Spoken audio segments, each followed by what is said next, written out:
নমস্কার, সারথী হেসেলে সবাইকে স্বাগত জানাই। টেস্টি টেস্টি টেস্টি ভোজন রসিক আমরা বাঙালির গোষ্ঠী।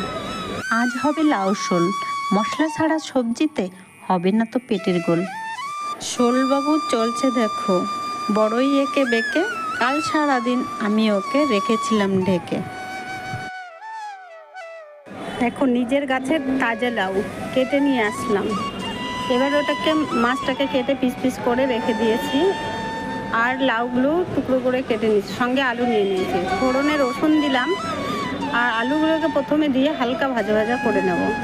ফোড়নে রাঁধুনিও দিয়েছি। এবার আমি লাউটাকে দিয়ে বেশ খানিক সময় রান্না করতে থাকবো। লবণ হলুদ ফেলে দিলাম, খানিকক্ষণ ধরে নাড়াচাড়া করে লাউটাকে মজিয়ে নিলাম। কাঁচা লঙ্কা ফেলে দিয়ে এবার একটু জল দিয়ে দেবো, হালকা মতন জল দিয়ে একটু ঢাকা বসিয়ে দেবো। ঢাকা তুলে এবার মাছগুলোকে দিয়ে দেবো। মাছগুলো বেশ খানিকক্ষণ দিয়ে একটু নাড়াচাড়া মিশিয়ে আবার আমি ঢাকা বসিয়ে দেবো।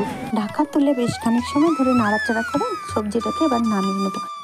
রান্না আমার হলো শেষ, পাতে দিলেই হবে বেশ। আজকের ভিডিও এই পর্যন্ত। ভিডিওটি শেষ পর্যন্ত দেখার জন্য ধন্যবাদ।